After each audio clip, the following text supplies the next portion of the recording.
कासगंज में एक बहुत बड़ा जमींदार रहता था। उस जमींदार की बहुत बड़ी हवेली थी। उस हवेली में बिलुआ और गबरू नाम के दो व्यक्ति काम किया करते थे।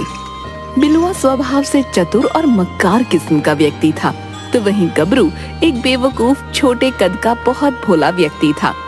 बिलुआ जमींदार के कमरे की सफाई कर रहा था कि तभी जमींदार उसे आवाज लगाता है। अरे बिलुआ, ओ बिलुआ, अरे कहाँ मर गया रे? आवाज दे देकर मेरा तो गला ही सूख गया। जल्दी से मेरे लिए एक गिलास पानी लेकर आ। पता नहीं इस जमींदार को कितनी प्यास लगती है। इसे तो हर 10 मिनट बाद पानी चाहिए। एक नौकर तो ऐसे पानी देने वाला ही रख लेना चाहिए इसको।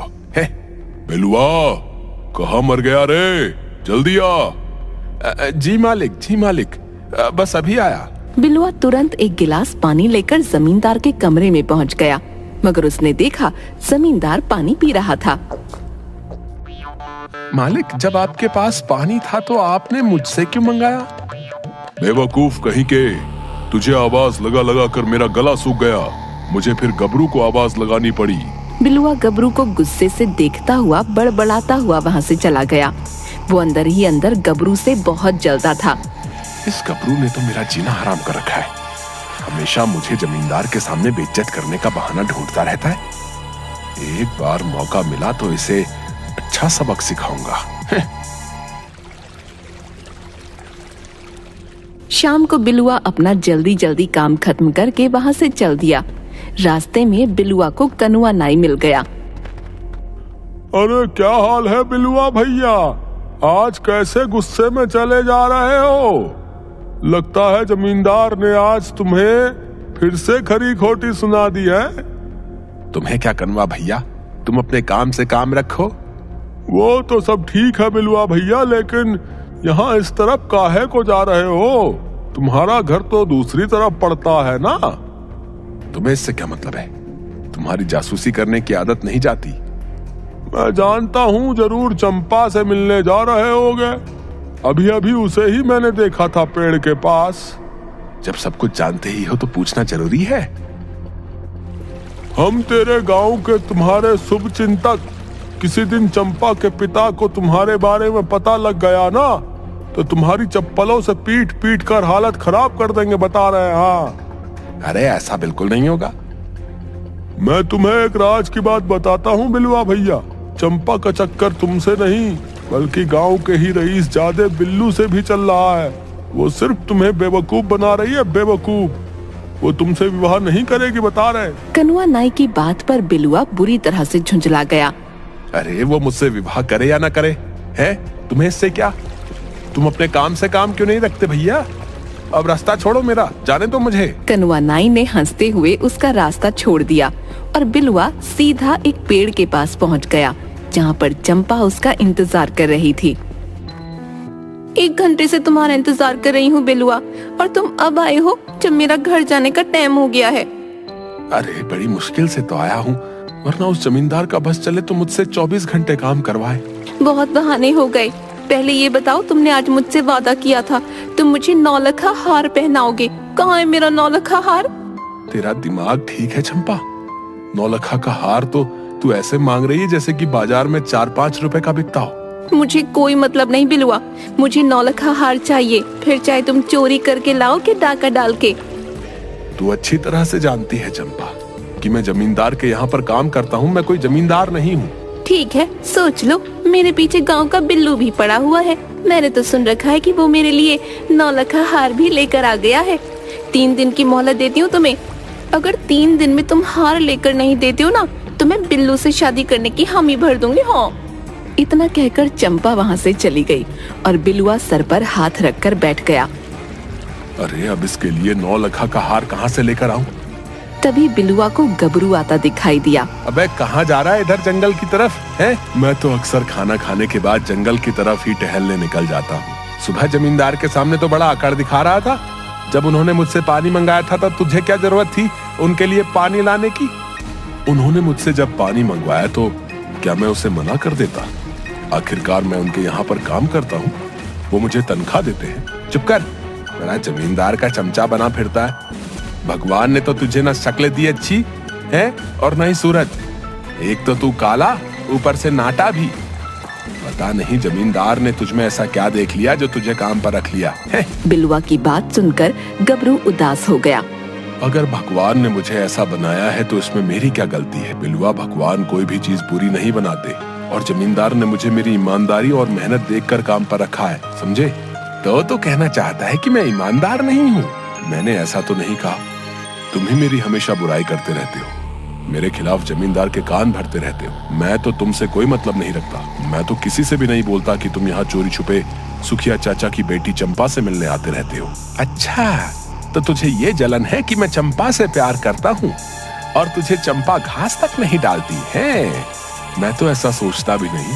सोचने से पहले अपनी शक्ल और अपना कद जरूर देख लेना, बदसूरत नाटा कहीं का। इतना कहकर बिलुआ गबरू का मजाक उड़ाते हुए वहाँ से चला गया और गबरू उदास होकर जंगल की ओर चल पड़ा।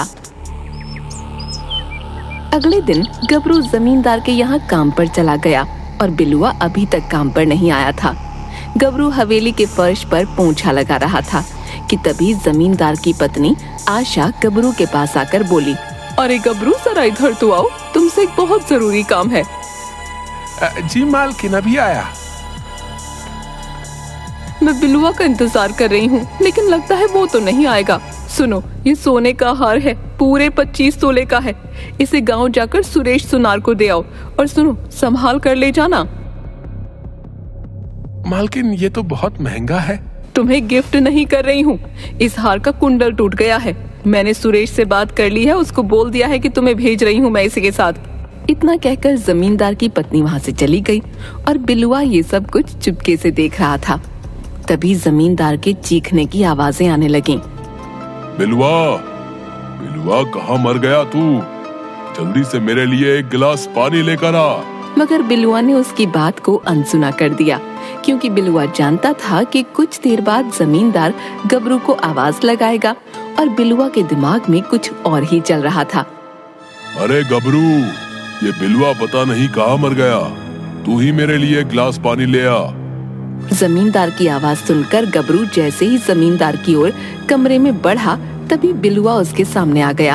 अरे गबरू, तुम्हारे हाथ में क्या है गबरू? अच्छा हुआ तुम आ गए बिलुआ भैया, मालकिन तुम्हारा ही इंतजार कर रही थी। मालकिन ने ये हार सुनार के यहाँ देने के लिए दिया था। लाओ, इसे मैं दे आता हूँ, तुम जाकर तब तक जमींदार साहब को पानी दे आओ। है, तुम इसे पकड़ो बिलुआ भैया, मैं अभी 5 मिनट में आता हूँ। इतना कहकर गबरू जमींदार के कमरे की तरफ चला गया और बिलुआ के होठों पर मक्कारी की मुस्कुराहट आ गई। कुछ देर बाद जब गबरू वापस आया तो उसने देखा कि बिलुआ वहाँ पर नहीं था। गबरू को खड़ा देखकर आशा ने पूछा, तुम अभी तक यहीं हो? जी मालकिन, हार बिलुआ भैया ले गए। तभी आशा को बिलुआ दरवाजे पर खाली हाथ दिखाई दिया। हार कहाँ है? कौन सा हार मालकिन? मैं तो अभी अभी आया हूँ। ये क्या बोल रहे हो बिलुआ भैया? अभी अभी तो तुमने हार लिया था। पागल हो क्या है मालकिन? मैं तो अभी अभी आपके सामने ही आया हूँ। आशा बुरी तरह से चीखने लगी, अजी सुनते हो, बाहर आओ, तुम्हारा ये लड़ेंता गबरू तो चोर निकला। आशा की बात सुनकर जमींदार बाहर आ गया। क्या हुआ? क्यों कुत्ते की तरह भौंक रही है? मैं कुत्ते की तरह भौंक रही हूँ? कुत्ता तो तुम्हारा ये लड़ेता है, पूरे 25 तोले का हार हड़प गया।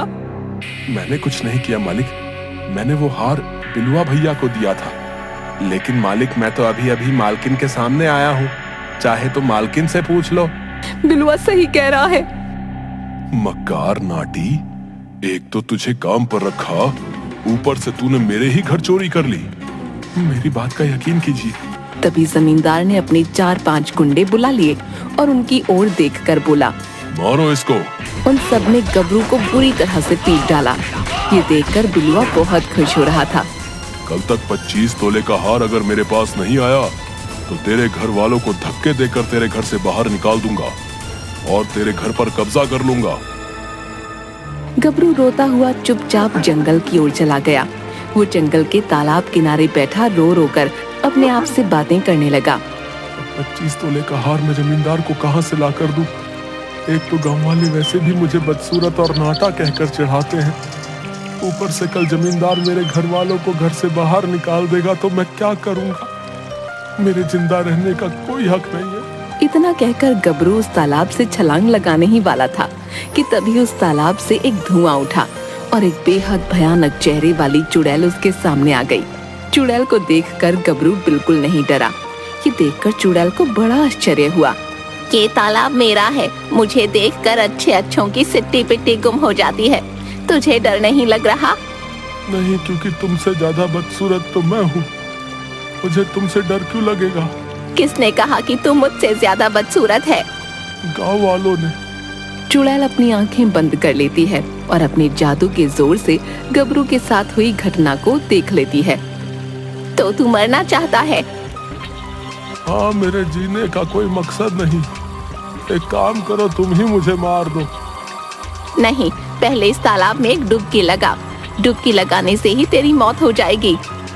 चुड़ैल की बात सुनकर गबरू दौड़ता हुआ तालाब में कूद जाता है, मगर जैसे ही डुबकी लगाकर अपना सर उठाता है, वो देखता है कि वो लंबा हो चुका था और एक सुंदर युवक में परिवर्तित हो चुका था। अब उसके सामने कोई चुड़ैल नहीं बल्कि एक सुंदर स्त्री खड़ी थी। मैं तो एक सुंदर नौजवान में बदल गया और तुम तो एक चुड़ैल थी। ये सब क्या है? मैं एक परी हूँ। तुम्हारा साफ दिल देखकर मुझे तुम पर दया आ गई। ये तालाब जादुई है। इतना कहकर उस सुंदर स्त्री ने एक सोने का भरा कलश गबरू को दे दिया। ये तो पूरा सोने का भरा हुआ है। मैं इतने सोने से क्या करूँगा? तुम्हें अब किसी की गुलामी करने की जरूरत नहीं है।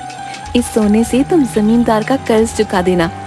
गबरू खुश होता हुआ अपने घर की ओर चला गया। अगले दिन वो जमींदार के पास जाकर 25 तोले के बराबर सोना उसे दे आया। कुछ ही दिनों में गबरू ने जमींदार से बड़ी हवेली अपने गांव में बनवा ली और मुखिया की बेटी से उसका विवाह हो गया। ये देखकर बिलुआ अंदर ही अंदर जल भुने जा रहा था। वो चंपा को यही बता रहा था। पता नहीं नाटी इतना सुंदर और धनवान कैसे बन गया। तुमने तो उसे चोरी के इल्जाम में फंसाकर बाहर निकलवा दिया था, मगर हवेली से बाहर निकलकर तो उसकी किस्मत चमक गई। अरे उसे मैंने तेरे लिए ही तो फंसाया था। तुझे ही तो 9 लाख का हार चाहिए था। नहीं, सच तो यह है कि तुम शुरू से ही गबरू से खार खाते थे। लेकिन तुमने ही तो कहा था चाहे चोरी करके लाओ, डाका डाल कर लाओ, है? लेकिन मुझे 9 लाख का हार चाहिए। अगर मैं तुमसे ये बोलती कि मेरे माता पिता को जाकर मार दो, तो क्या मार देते? ये कैसी बातें कर रही हो तुम? सही बोल रही हूँ मैंने तुम्हारे जैसा घटिया आदमी कभी नहीं देखा। इतना कहकर चंपा ने बिलुआ का दिया हुआ हार बिलुआ के मुंह पर फेंक दिया। ये लो तुम्हारा चोरी के पैसों से खरीदा हुआ हार। मैं बिल्लू से शादी कर रही हूँ।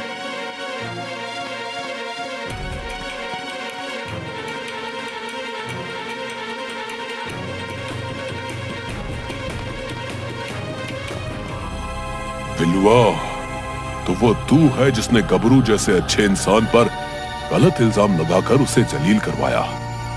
मुझे तुझसे ये उम्मीद नहीं थी। इतना कहकर जमींदार ने वो हार बिलुआ से छीन लिया और अपने आदमियों से बोला, देखते क्या हो, कुचल डालो इसे, मार मार कर भरता बना दो इसका। बिलुआ अपनी जान बचाने के लिए उसी जंगल की ओर भागा जिस जंगल में गबरू गया था। जमींदार के आदमी जंगल के बीच अचानक रुक गए। उनमें से एक आदमी बोला, अरे इसके आगे जाना बेकार है, इसके आगे कोई नहीं जाता। कहते हैं कि यहाँ पर एक चुड़ैल का राज है। सभी लोग वापस चल दिए और बिलुआ दौड़ता हुआ उसी तालाब के पास चला गया। तभी तालाब के पास जाते ही एक काला धुआं उठा।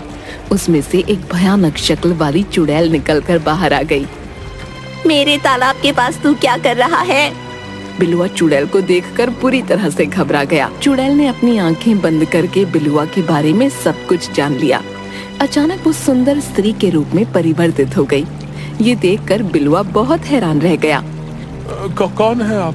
कुछ समय पहले तुम्हारा दोस्त गबरू यहाँ आया था और इस तालाब में डुबकी लगाकर सुंदर युवक और बेहद अमीर हो गया।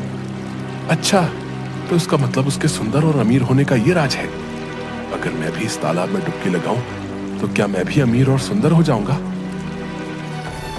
अगर तेरे दिल में किसी के प्रति कोई मैल और कपट नहीं होगा तो वाकई उसके जैसा हो जाएगा। मगर याद रखना, अगर तू कपटी हुआ तो इसका उल्टा होगा। मेरे दिल में किसी के लिए कोई बैर और कपट नहीं है। इतना कहकर बिलुआ ने उस तालाब में कूद लगा दी। मगर जैसे ही उसने तालाब में डुबकी लगाई और अपना सर ऊपर उठाया, उसने देखा कि उसके पूरे शरीर में जानवरों जैसे बाल निकल आए। ये मुझे क्या हो गया? मैं तो बदसूरत हो गया। दरअसल इस तालाब के अंदर एक खासियत है बिलुआ। मनुष्य जो अंदर से होता है, ये तालाब उसके शरीर को वैसा ही बना देता है। गबरू का दिल बेहद अच्छा और साफ सुथरा था, इसलिए उसका शरीर भी सुंदर हो गया। मगर तेरा दिल दूसरों के लिए कपट और मैल से भरा है, इसलिए तेरा शरीर भी ऐसा ही हो गया। मुझे माफ कर दो, मुझे पहले जैसा ही कर दो। अब ऐसा मुमकिन नहीं बिलुआ, अब तू सारी जिंदगी ऐसे ही रहेगा। बिलुआ रोता हुआ वहाँ से बाहर निकल आया और सारी जिंदगी उसने जंगल में ही रहकर काटी।